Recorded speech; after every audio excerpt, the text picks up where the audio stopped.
Good evening, DJ Ndo-C here again. Chilling with Eskay today.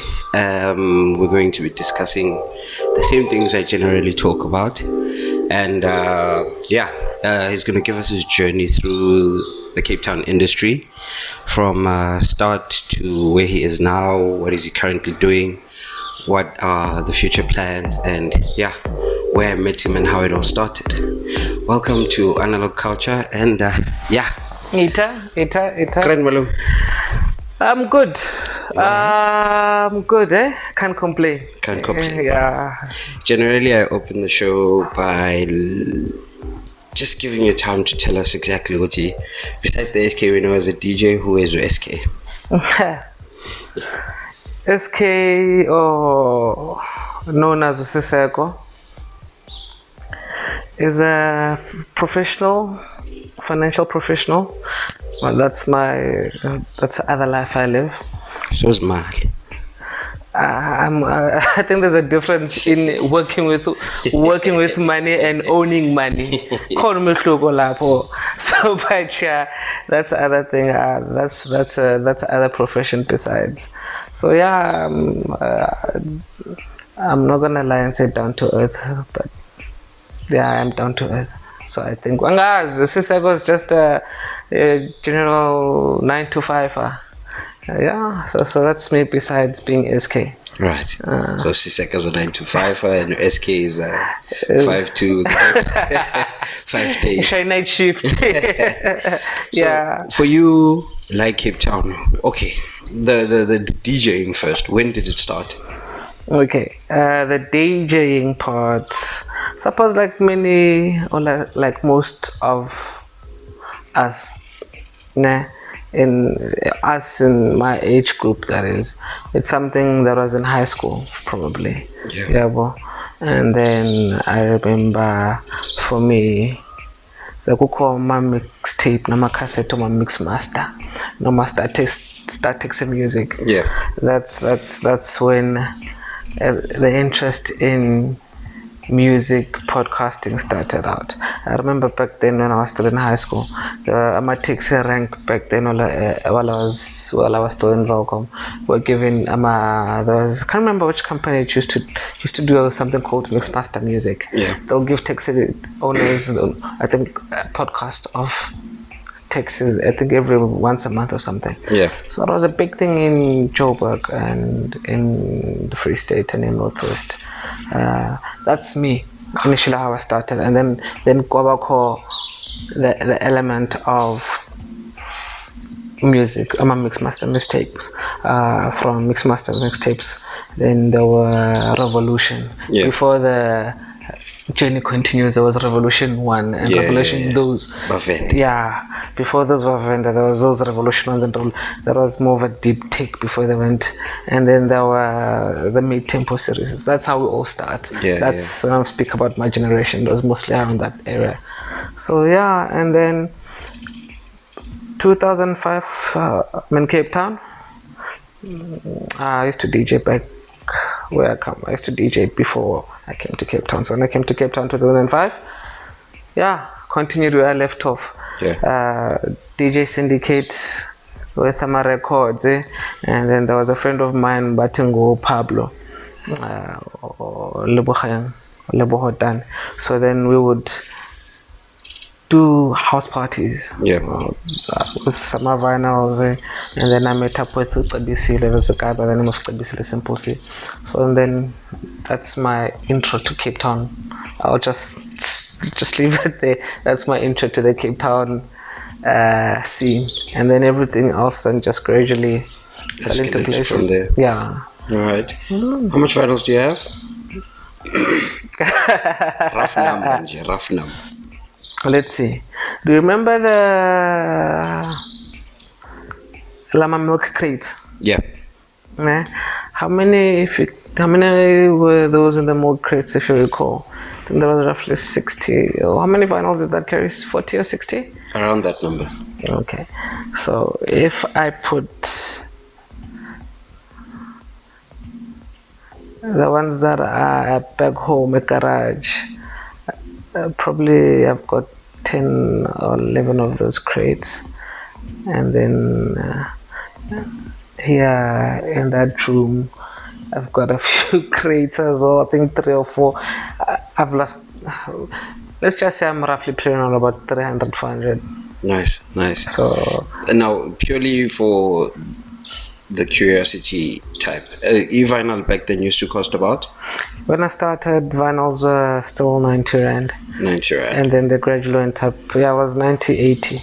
Then they went up to 110, 125. Yeah. And then we started being clever now that, we can afford to buy a Juno. Yeah. Then we found them a little bit cheaper than costing on the. So that was roughly around about 2005 or 4 when I heavily went on vinyl. Yeah. That was roughly around about that time. That was an amount that was a ballpark figure. Yeah. To be paying for a vinyl as opposed to today. Yeah, hey, today, that amount, the vinyl amount, my man. Sometimes, as a music lover, there are moments of like, vinyl, or as a finance person, vinyl, how many I can buy the digital store. Yeah. You see, Yeah. with that value of what vinyl. So, but point is, you buy now. When I buy, it's a collector's item. I'm not buying because I want to go play. It's just for me. Just chill. Right. Now, with gradually the escalation of vinyl from being at a very affordable price to what it is today, in terms of playing out there now, do you think it's still worth it to be collecting vinyl for DJing purposes, as the market is kind of like it's woeing back into the vinyl era? It's quite a interesting question, because it depends on what is it that you love. Do you love music or do you love the art of DJing? Because sometimes we fall in love with music or we fell in love with DJing for various reasons. And so if you come from a history of I fell in love with what they were doing, Gambona, this guy, what is it doing fiddling with the needle? So meaning your mindset relative to someone who's on a DJ, making the people jump for joy, those are two different perspectives. So maybe if you're a DJ but your original roots come from I fell in love with the art, and then chances are that's something you'll stick to. That's something which will say, I love this, I love the whole feel, so therefore I'm gonna be buying for that feel. And then they'll get at DJs who say, hey, I'm a professional, maybe this is my daily bread. And then there's I must really be critical of what I do with my daily bread. Do I buy this vinyl, or do I increase something which brings me bread to the table?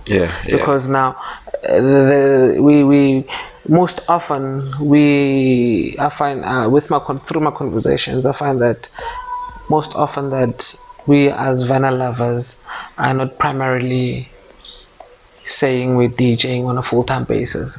So the mindset shifts, because I know this is a passion. So someone who's doing it for passion, the market is growing, because the industry has so grown to a degree that it's not easy to say you'll be making a living off DJing. So then, meaning you go find another primary source of income. Then what you're doing with your DJing is your passion. So then for you don't mind, and then that market is growing. So many people are doing it on a secondary level. So meaning then that market for analog sales will subconsciously grow, because now there's more people doing it in that way. So relative to saying this is going to be my source of income, and then any income stream I get, I need to make sure I've got put bread on the table, I've got shelter at my home. So now, and then I'm focusing on the music I'm delivering to the people, relative to the format in which I'm delivering it to. So then, meaning that mindset will be different from you, who is, I'm passionate, I love the art, I love how I feel. That one's like, hey, my man, I need to put bread on the table. So that mindset changes in how we will perceive what analog and the digital realm will be. Chances are, yes, even those who are doing it for on a professional level to put they'll still go back and say, okay, if I'm really that successful, I've got that excess income stream, then yes, vale, let me go. Yeah, and yeah. some of them maybe say they never grew up within that vinyl era, so let me go and experiment. Hence there's a rise in the sales within analog. It's based on, there are various factors, but primarily because now is that the people that are buying, Yeah. is people that say, I'm in this for passion. That is, I think that if, I don't know my opinion, but that is something which were to be researched further. You'll find that most of these people are passion driven. We like analog, hence we're growing Yeah, yeah. the sales stream. Most probably the first guy you saw playing was on vinyl and just fell in love with the art. Yes, Yeah. that's how it is. We fell in love with it. Sure.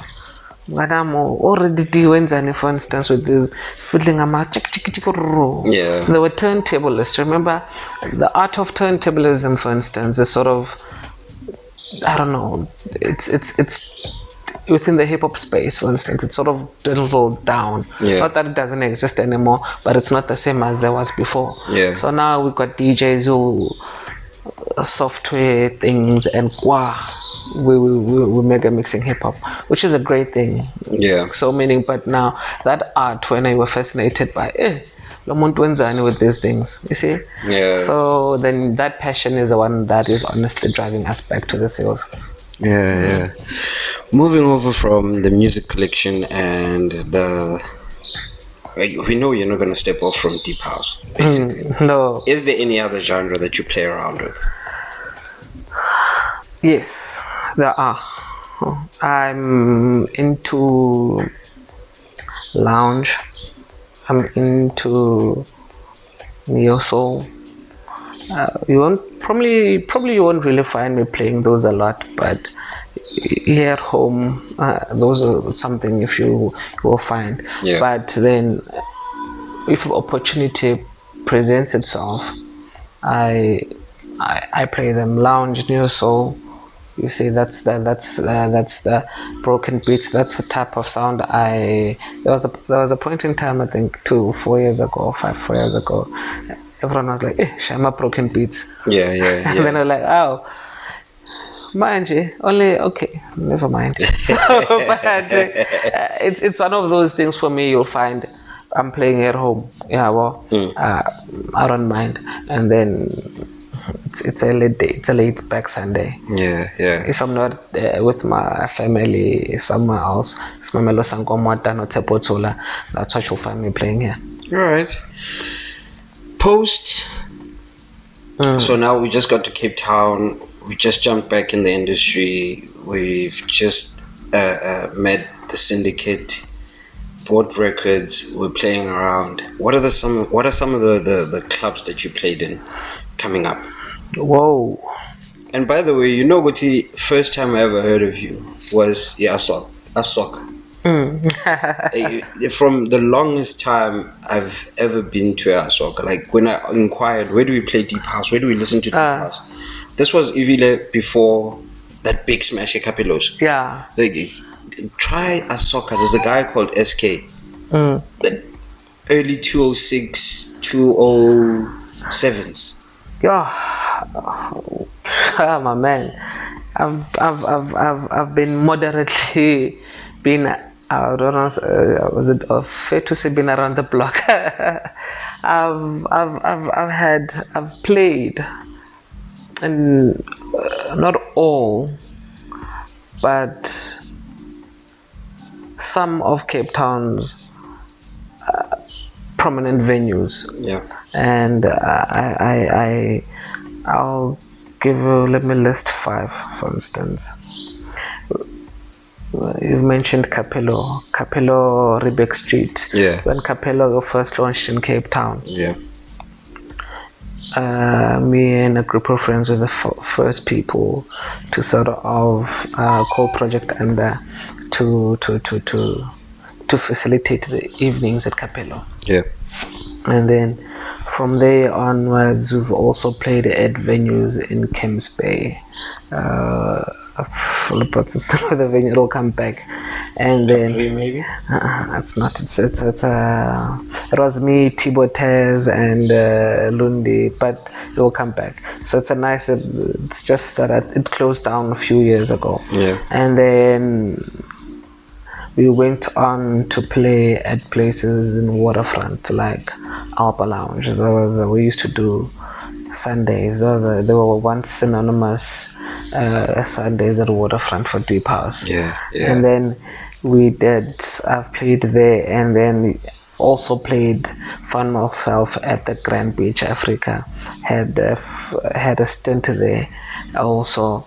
And I suppose one of the biggest highlights was, and also you mentioned Asoka. I'm still at Asoka even namanje. Of course. So I'm still at Asoka even namanje. And then one of the biggest highlights was also Deluxe. Yeah. Deluxe comes in as one of the, within that time frame. Yeah. One of the venues we sort of got, and we're like, hey. And Deluxe, I think, was one of the venues in Cape Town. Where's Deep House in Cape Town? It was like, you must go to Deluxe. Yeah. And I was privileged or fortunate enough to have been one of those promoters that were involved to making an event at Deluxe, to say, hey, we're hosting a party. That was when the dance culture in terms of venues was different to what it is now. Back then, the venues of Deluxe would say, no, he'll give you a night, you'll run your night. So we were privileged to be part of those groups of individuals, to have gotten that space. And then that's how I suppose I in my opinion feel like, okay, here's a mark which was made. This is where sort of like we've made a signature for ourselves.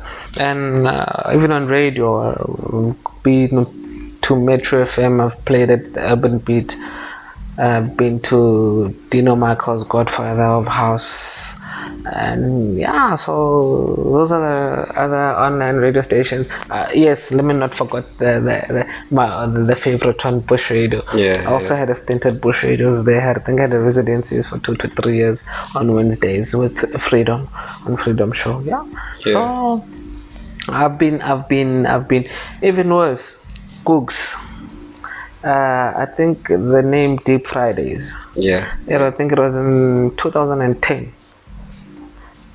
2010, or when me and Imposa Fantastic was on Shire. Imposa and a friend of mine, Ndo-C, started something called Deep Fridays. It was at one of the venues, Payana at Googs. So we did that for 2 to 3 years. I think that was the first time we brought T-Deep to Cape Town. Guys like T-Deep and Mix, for real, when they came to Cape Town for the first time, it was so fortunate through our networks. So those are the relationships we've built over time. So and then man, there's Cape where I can go on and on about we have played, but So the basically you just highlighted places that have built the culture. It's not so to say, they've built the culture. You mentioned the Flags, you mentioned the Dino, you mentioned the Deluxe, you mentioned the Capello now, initially when it started. Then you mentioned the Extracts now, being a Googs, being a Kaelicha, and building the whole entire concept. A project under, were you running the whole entire thing? Like you were running these events and doing these shows while with a project under back then? Yes. I won't take all the entire credit, but it was a team effort. It was, I think there was Braron, there was Ndo-C, there was Imposa, there was a Simple C, and then someone needed to execute and implement ideas. So it will be the fighting within the team, but someone Always. yeah. So, but I found myself to be. I think I was more of the guys were more vocal than I was. So Mpoza was out there. It's quite no Simple C back then. Well, before he left P, was a really established DJ. So me now, I was a guy that was let's sort out the paper kind of vibe before I even said.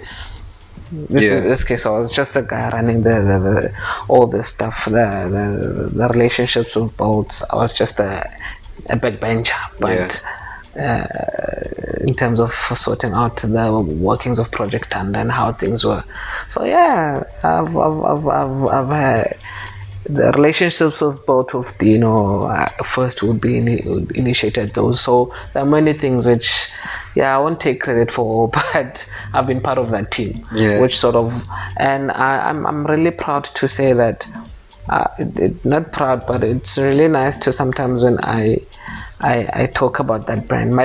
Maybe the generation of now might not know what Project Ndo was, but the guys who are running the show now might know who they are, maybe because I'll find guys that I'll speak to that said, "Hey, my man, remember back then in those days?" And then and then they'll be showing pictures of us at Deluxe, and like, "Guelo," but now they're doing phenomenal stuff. So there's that thing now which makes me pleased sometimes. Okay, we really you're injecting into the culture without even knowing indirectly, because many guys will say from there. Eskay wa matrats. You see, so that's a type of vibe. Your Project Ndo in itself, for instance, like I've seen you crew. Yes, at Deluxe. They used to call them. It was a superhero concept. Yeah. What was it called again? They used to do.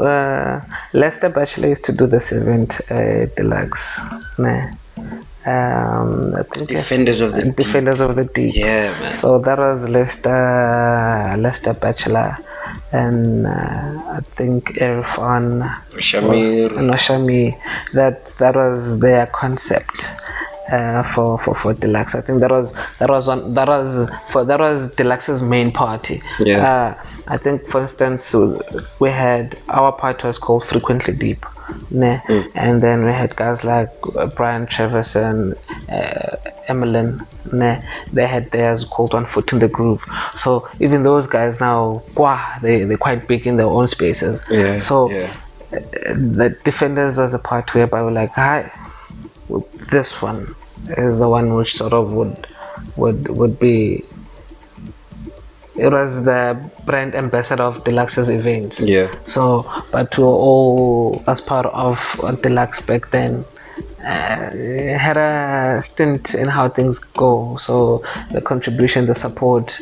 So yeah. I'm still hoping to get Ulesta seated where you're seated, so we can converse about that.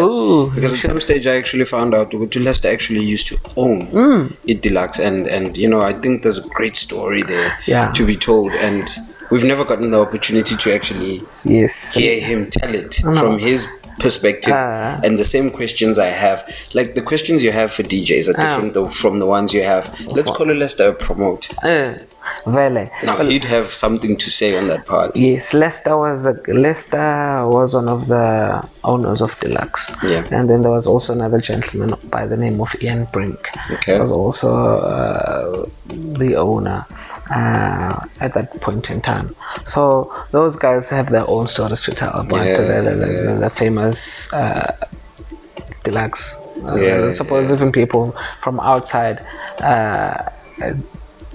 Cape Town back then, Deluxe was the spot. The place. Coming from an environment of Analogue where you'd come into a club and it would be heartwarming. Like this term, I don't know whether it's being loosely used or it's being used officially. People have been terming gatekeepers. Like it's a term that's been coming up a lot to say there's gatekeepers, there's gatekeepers. Did you experience that?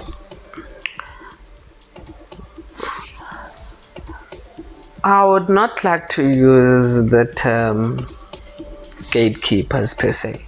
Nah. You know when you have a car, a Lamborghini, nah? And it's your precious Lamborghini. Yeah. Or it belongs to someone really close to you.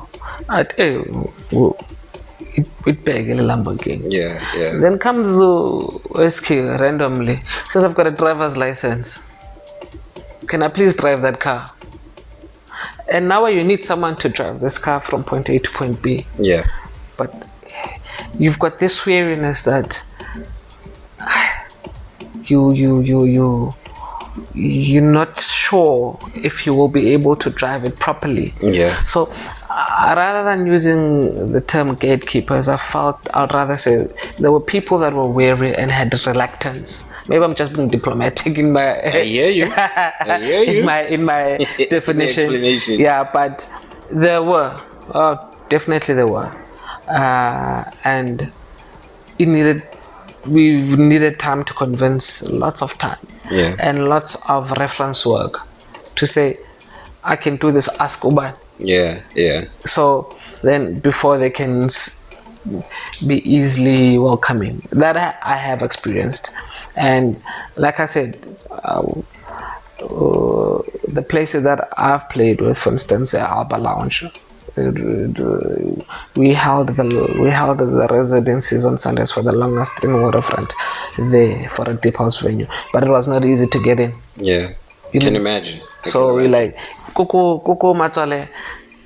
So you get those things, but then after that, so sometimes the persistence helps. Yeah. Never, especially if you're certain of your product.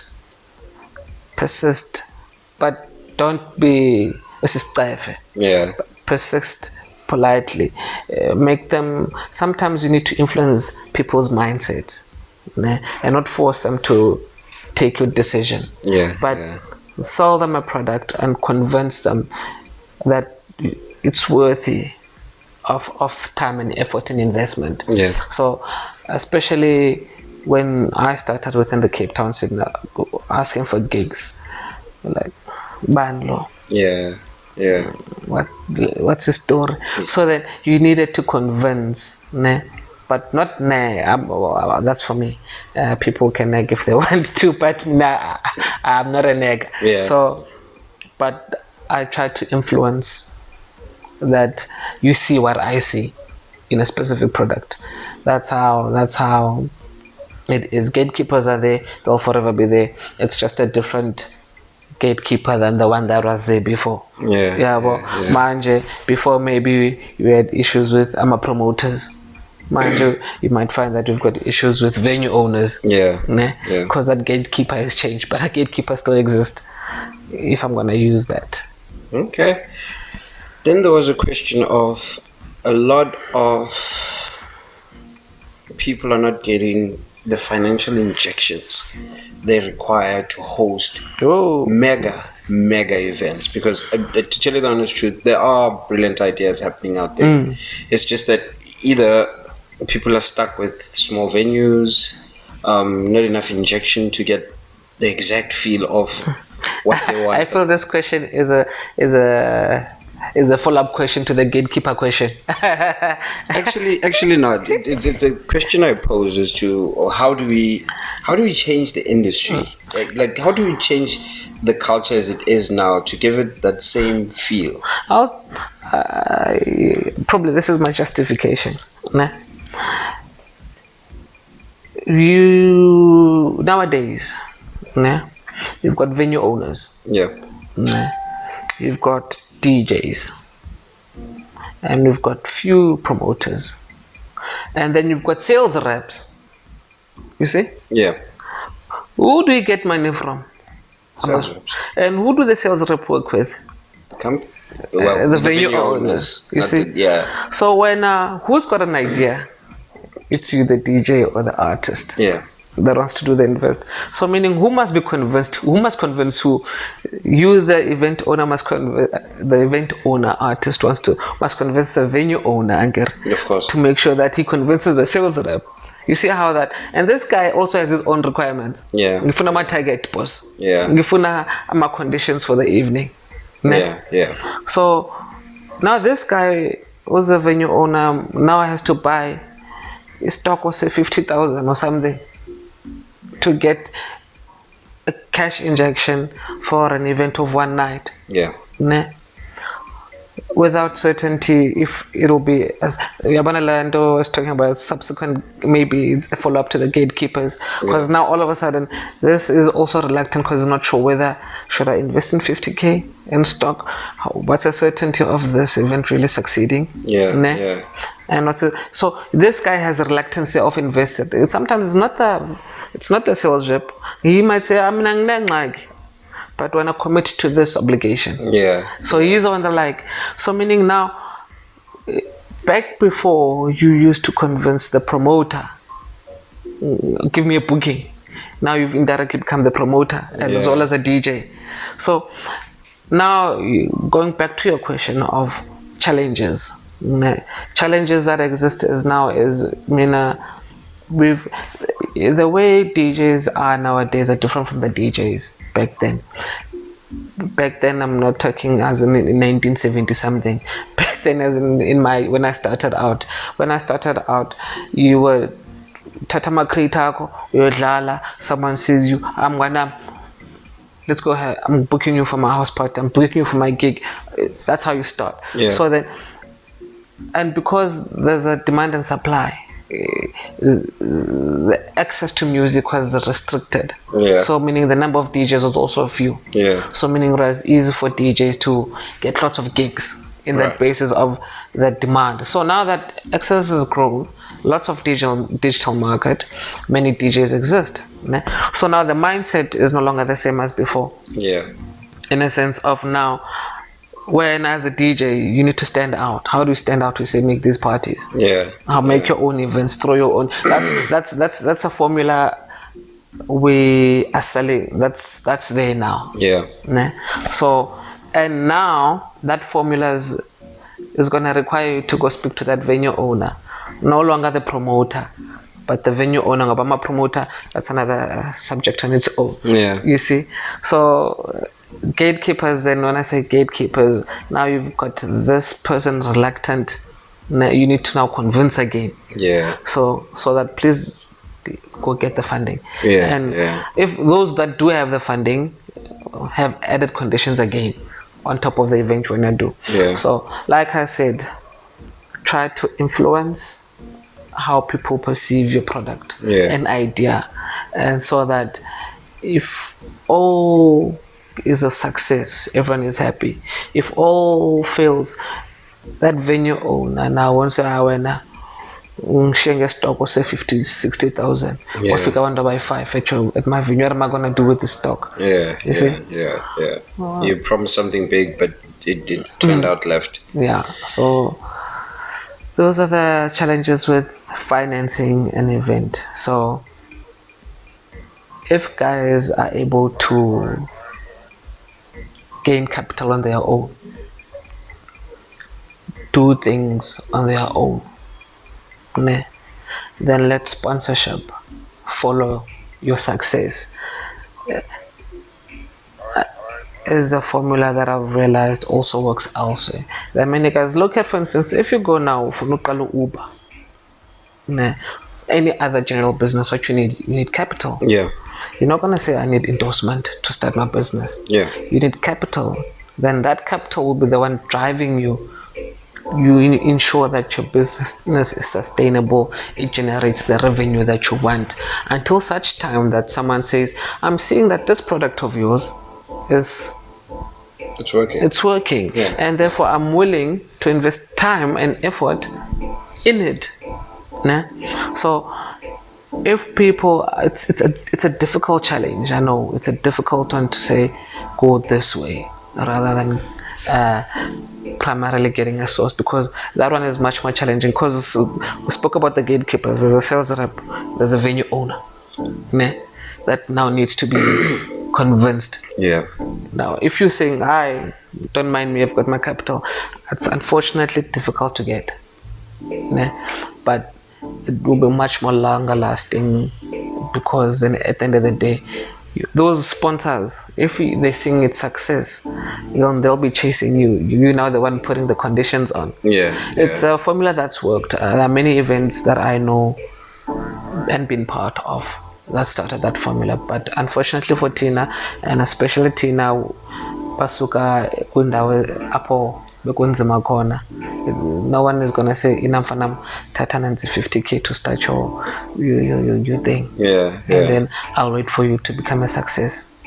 So that's a thing. Okay, so there are no gatekeepers. It's just the conditions of the situation. Yeah, it's actually everybody protecting their investment at the end of the day. At the end of the day, it's like that. Maybe we'll talk about the gatekeepers, the resident DJ.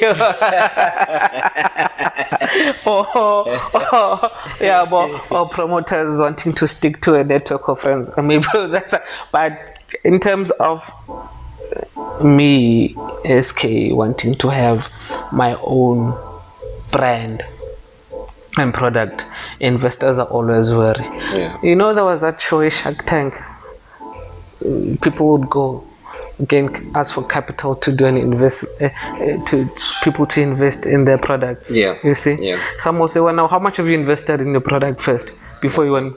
So why must I invest in something you haven't invested in? So you see, though, we must never take events, for instance, different from any other formal business. It is what it is. It's an events business. You need capital. You need to also find that capital. And there's a difference in sponsoring and of money capital. Very huge one. So those are the things. If we can always say abantu bethu can try, if they can try and look at it in that perspective, maybe, just maybe, it might yield different results from the results we're getting now, and we end up saying, as money sponsor by as valela bantu. I know for a fact that you've helped a lot of guys with the similar situation you're talking about, especially with the paperwork, you know, the promoting concept and that kind of avenue. Like, in terms of all the gigs that you've seen, the events being hosted, in terms of promotion concepts now, what is actually missing out there? Besides the link to the guy who's actually working for the sales rep, basically. To be honest, there's many. People are selling, they're selling the same product in different forms. It's like selling me cotton fabric in just different colors. You're not selling me silk or polyester. It's just like cotton, but it's just different colors. It's unfortunately. And I don't blame them. I don't blame anyone, because especially if you're talking deep house scene, deep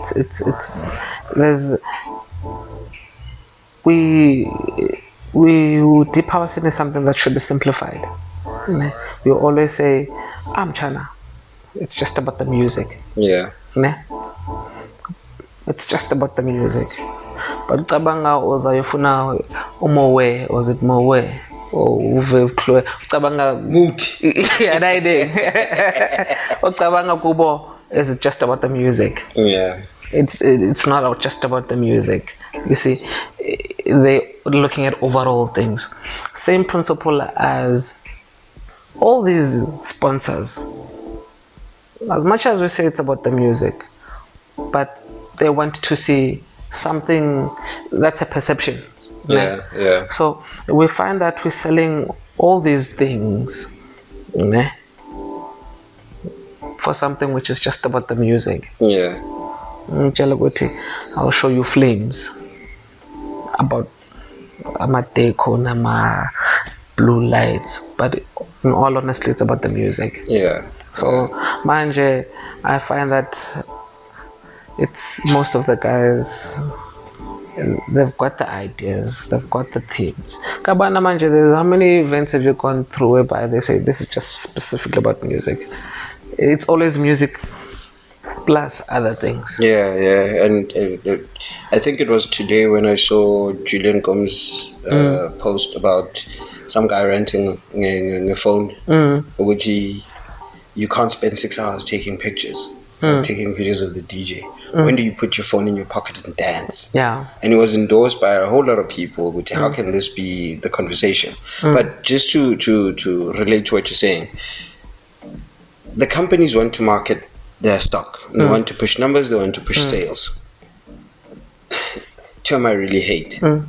Main market. I truly hate that term, but I mean it is what it is. That's the other thing. Ne? We speak of sponsorship in deep house scene, but go look for sponsors in products that speak of main market. Yeah. You see, there's somehow bengikhuluma ngemoweti ngoku. Umweti, typical not that everyone goes or some people go to umweti, but it would be a bit odd to say umweti is about the frills. Yeah. When you're not about the frills, you're about the music. Exactly. Oh, I remember there was a brand, was it Sarita? Yeah, there was a Sarit. I remember one of the had a stint by one of the sales rep wanted these fancy ladies. Kube kuhle, bashaya ama dance pose in a deep house. Like, but it was not known. Don't worry, it was not in Cape Town. But now you start like you got the budget, but now there's this condition now. I'm a pole. Concept won't work. Yeah. So those are the things. Is sometimes you must learn. But where can I go look for a sponsor? That would be similar to, or that would appreciate what I'm doing. Nowadays, sometimes what I do is guys will write a proposal just to any beverage brand because good in a budget. Yeah. Whether does that brand really talk to what you wanna do, we'll cross that bridge later. Yeah. Because we're looking for money. Yeah. So now those are the struggles we find as people and I when we do events is sometimes we need to find the compromise of furnish a sponsor.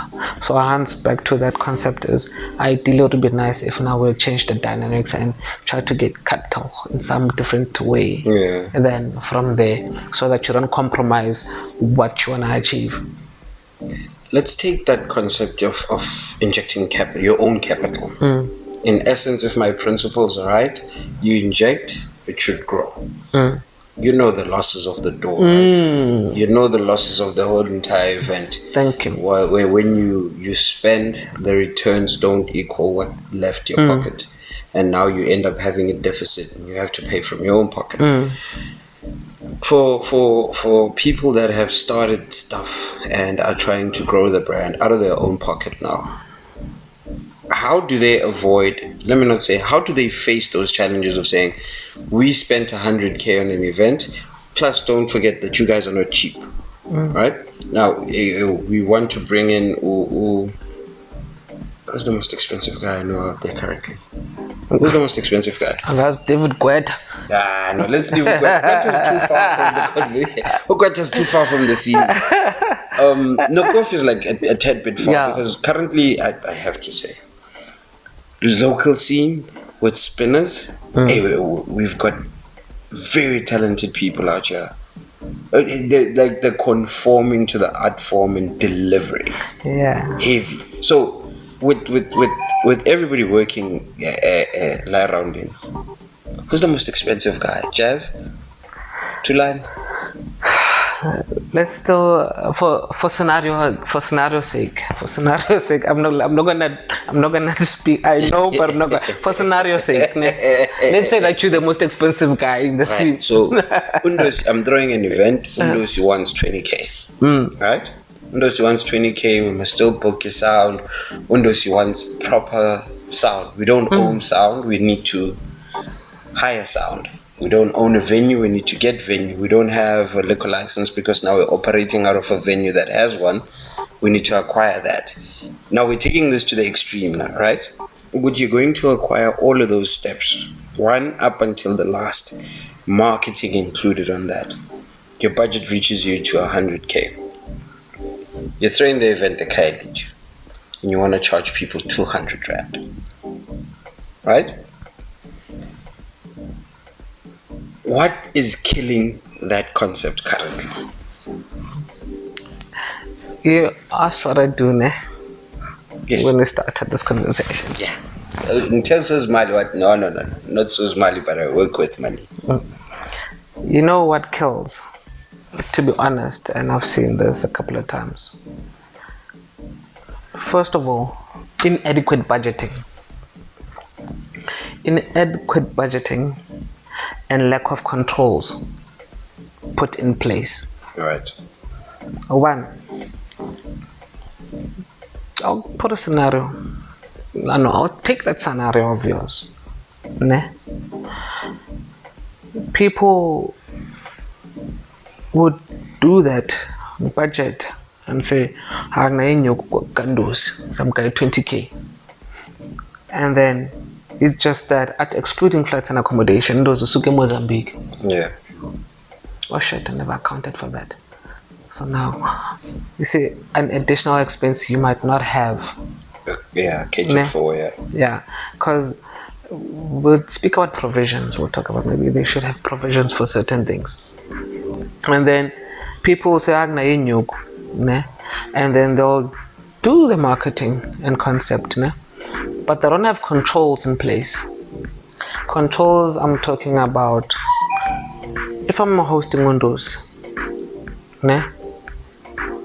how do I measure that my marketing is successful? So on Facebook. How do I measure that the market is successful? How do I measure that it's reached the potential target? Do we have that? How is it measurable? Yeah. How do I measure the fact that at the day of the event, there's a certain minimum number of people I'll be achieving? So in Jalango RSVP ka Facebook. Yeah, we're talking about break even, basically. So essentially, it ends up there. People don't have those controls in place to monitor the progress towards the event. Yeah. Give a typical example. I'm Funuba Peter go on a borderline of colors. Ever look at these festivals being done? Yeah. Outside, there's a reason tickets are sometimes sold in phases. Phase 1, phase 2.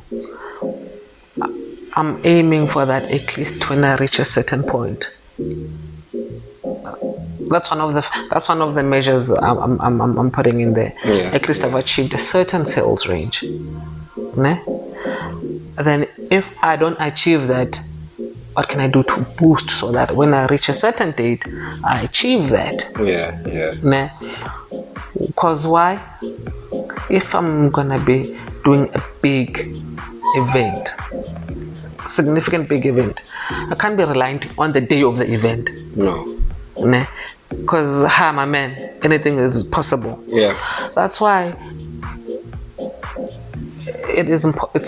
you need to make sure you monitor the controls, the budget spent.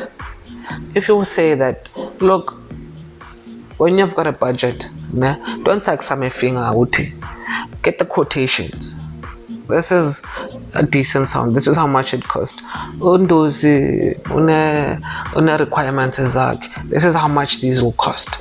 My artists, the local ones, do I negotiate a flat rate, or do I negotiate and ask each one for their invoices and quotations on time, so that I budget for that on time, so that this is exceeding my budget. Let me go back and find what is it I can take out on time, not during the process. There's a difference. There's a big difference in doing things on time. When I was Angela, busy post iphumile inyuku ayihlangani. There's a big difference. Inyuku ayihlangani. Uzobuya uzongitshela kuse excepra I didn't make inyuku emnyango, and then the guy start talking on the sides, mfethu ngokubekugcwele kanje kodwa utheni uthi akayenza inyuku. Ayo responsibility yami for ukuthi inyuku engayenzanga, ngidlalile, I want my fee. Yabo. So now you end up chopping your own pocket. So those controls, my expenditure, monitor your expenditure properly. Ideally pre the actual event. As much as it happens, yes, during the course of, but within the budgeting process. Sort that out. Monitoring of certainty of at least I'll reach a certain number.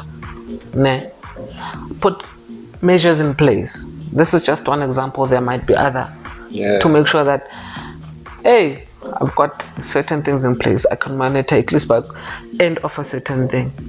If I'm not reaching the target that I want, push again on maybe your marketing, or push again on your distribution. Then you're making sure that close to that week, if you're still going to have sales at the door, tandaza ukuthi 70% of your break even is made pre the event. So that when you're now looking at Ndo-C, you still so Ndo-C fit Ndo-C right and then now you'll feel guilty again as bad, as opposed to having people buy tickets pre-event and just waltz in.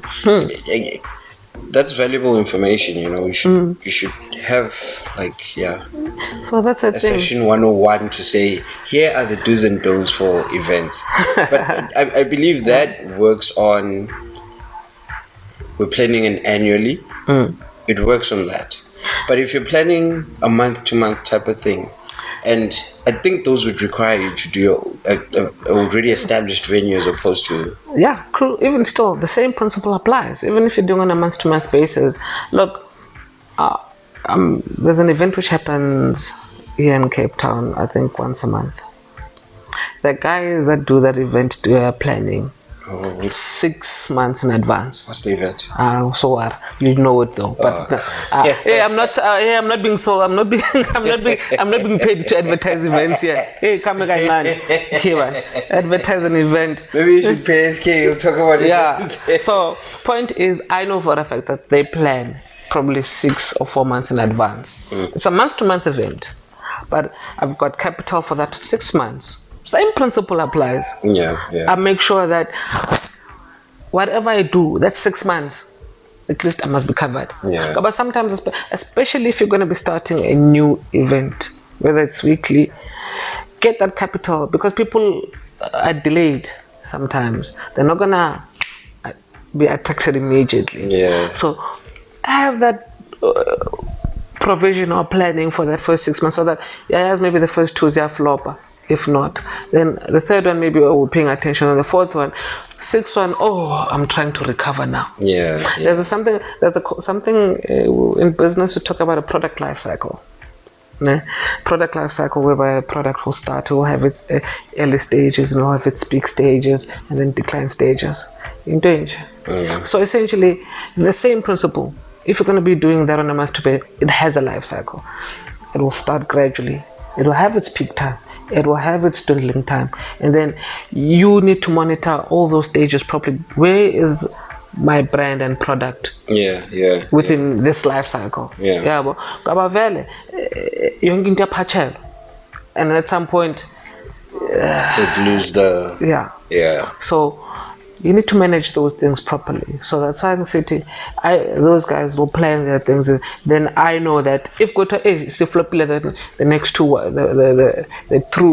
the three ones is landelelan. Then I'm gonna say, yeah, I'm fit to say valangaba sikawatekile. Yeah. They also will continue because they've planned for 6. Yeah. So that 4 and 5 can recover or gradually bring it back up. From what you lost, basically. So those are the things. So that principle is not just only for once-off big events. Yeah. We can still say on a monthly basis, every second, if you know your event is 3 weeks before the event, you say, pre-release a code. Yeah. You just leave it at that. Yeah. So why aren't you promoting events?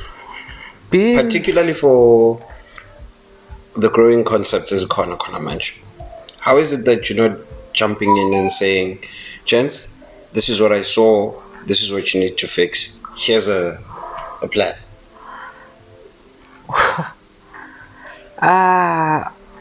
To be honest, I've got new projects that are really keeping me tied down.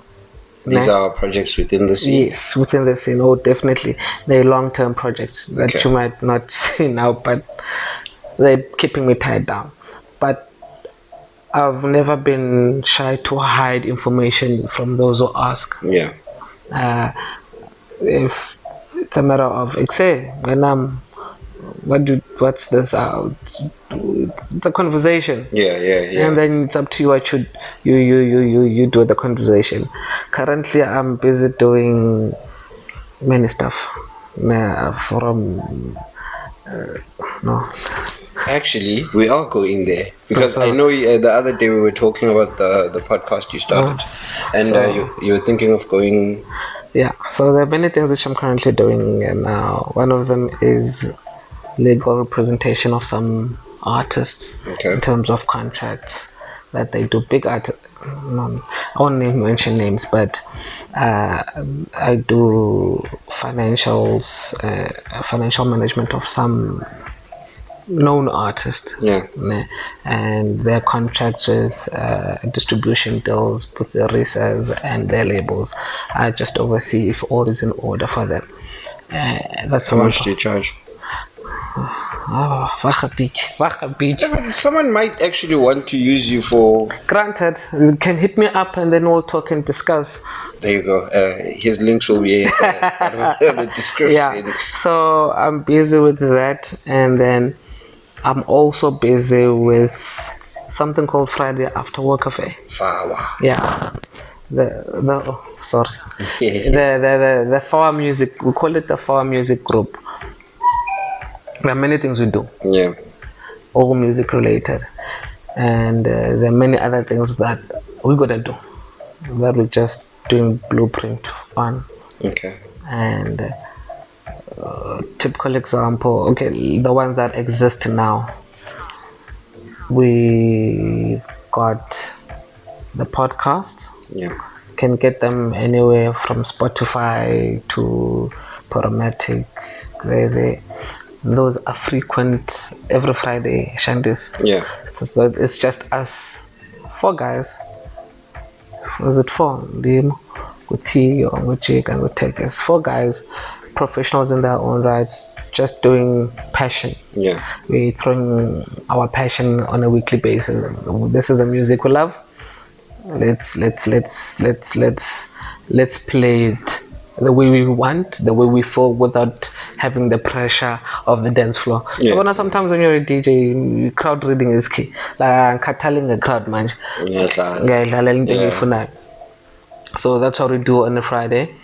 And then there's an online radio show. There's an online radio station that we're busy with. It's called the Mzansi-urban.co.za. It's a live radio station. We've got a radio show there on Saturdays 3 to 6. Yes. I don't speak, my voice is not radio friendly, but the guys, they speak. It's content related. It's not just about the music. Yes, it's about the music, but there's content in it as well. And then we've got within the radio show, there are shows which are non-house but involved in the content of. So Theo is primarily the one driving that resource. Yeah. And then we've got the label. I'm just leaving it at that. So that's not an invitation to submit music as it stands. it's there. So nothing. That's project 20, one of the projects that are there. Okay. So I don't know not too much on it. Yeah, but so you guys are fully going music company. Let's call it that. Yeah, it's a music company. We aim is to develop content in terms of music for radio shows, independent radio shows, and even national radio shows. There's relationships we have with regional radio shows. Like to I'm so I'm not gonna pay the I'm not gonna say purchase. Okay, maybe I'll we've got radio shows, for instance, in Free State, in KZN, in Eastern Cape, PE. Yeah. That there's a relationship in both whereby we also provide content for on top of the online radio. Yeah. So the music we love as DJs, you just need to find alternative resources. It's not just about share my events. It's about looking at other avenues within the industry. So that's the thing. So there are many avenues which we can go and attract revenue out of as a DJ, a deep house DJ, without having to say, oh, I need to get a gig every week, or I need to have my own event. As much as yes, that is the first, when you start, that's like the first thing that comes to mind.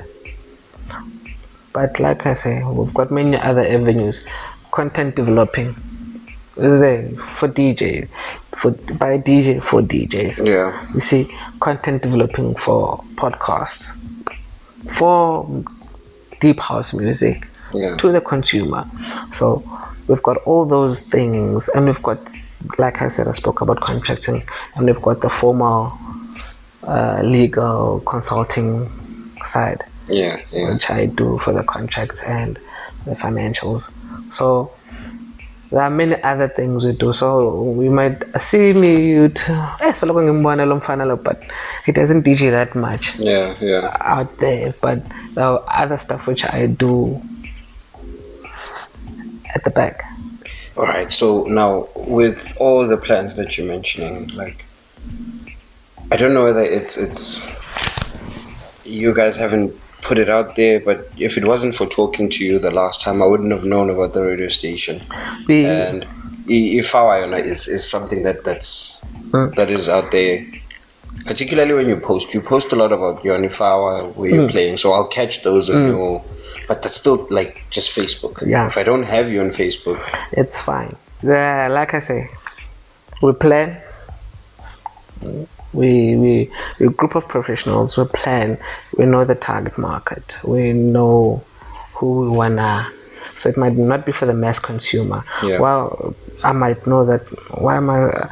Yes, granted, I might get other people to be aware of, but we plan certain things so that they work in a certain way. And sometimes the clientele you wanna attract also needs to see whether and some of the things we believe let's not yet throw out in the air.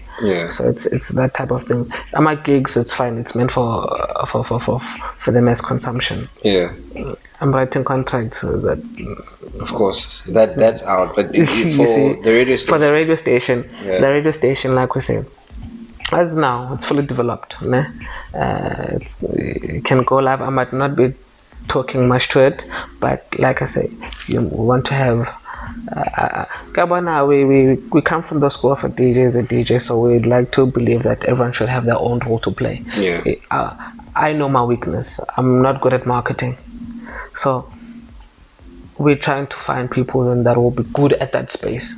to do that. Yeah. So those are the things that we, God willingly, within time. That's why, like, my hands are. We eventually need to get out and get them ready so that at least. Nah. And then other thing, when I spoke about content developing and trying to get potential clients to whom we're developing these contents for, sometimes we don't want them to perceive these perceptions, and then we've looked and weighed the risk of those. Yeah. If I wanna provide content for a specific national radio station, sometimes there's a way in which we talk about perceptions and convincing people. You want them to approach and perceive your brand. So certain things are just like, and then certain, let's do it properly, the professional way.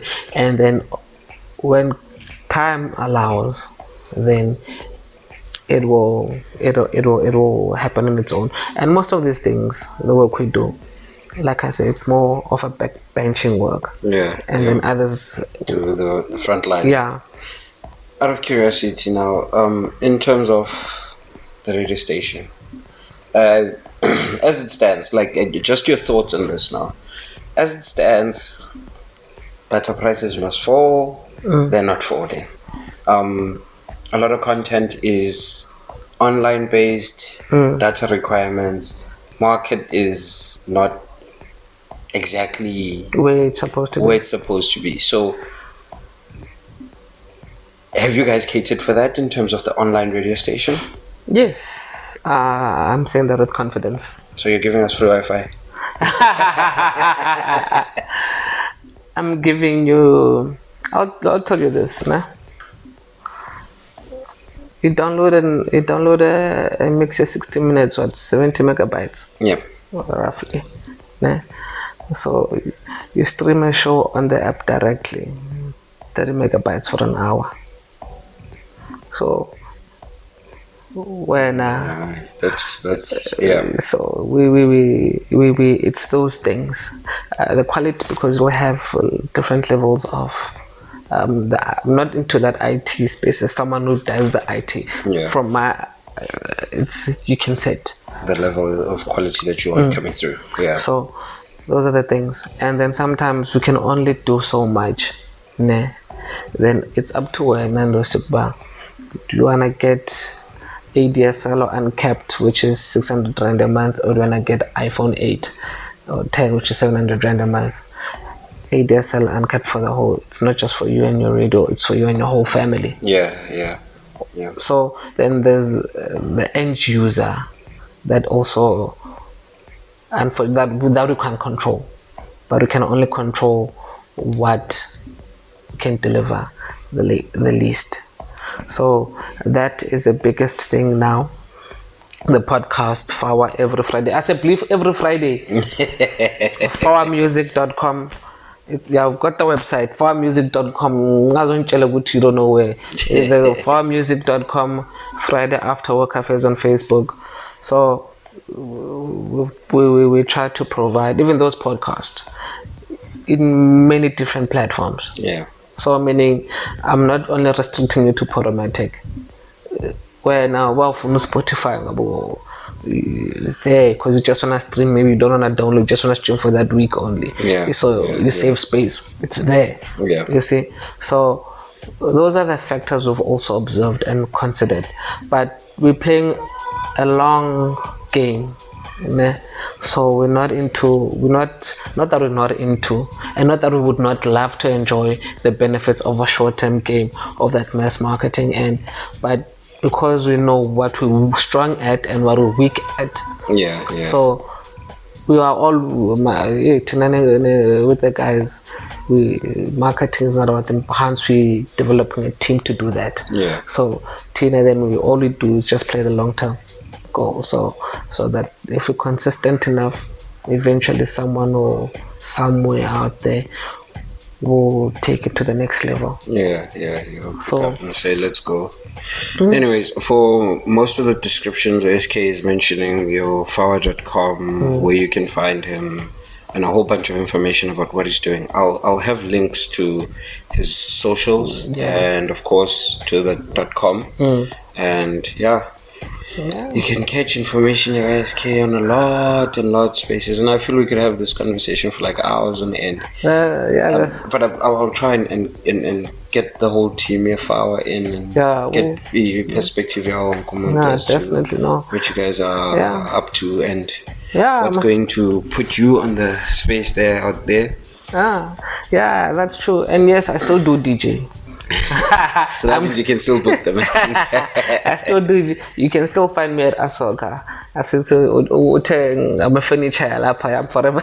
No, but that played a big deal into where do we get. It's very difficult to come out of the house and say you're going partying because you want your specific party, and back then there was very few spaces where you'd find that. You don't want to end up there and not listening to good music. So you played a very big game in that, man.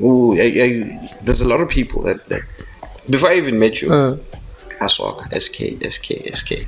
Yeah, so you're one of the biggest influences in the game. You're right there with everybody. You don't believe me? You'll see. You'll see in the good days. One day.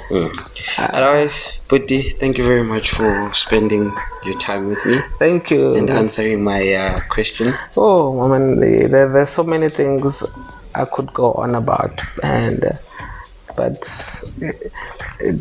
time is not our friend. So, yeah. I'll come back and visit you. I'll come back and visit you and we'll converse. No worries. That'll be great because I can talk. There are many different subject matters I thought I was gonna touch about, but I didn't. So don't worry, I'll get Eskay back on the show very soon. Just like everybody else who's been on the show, we're gonna get everybody back again soon. Thank you very much. This is Analogue Culture. Keep it locked. Peace out.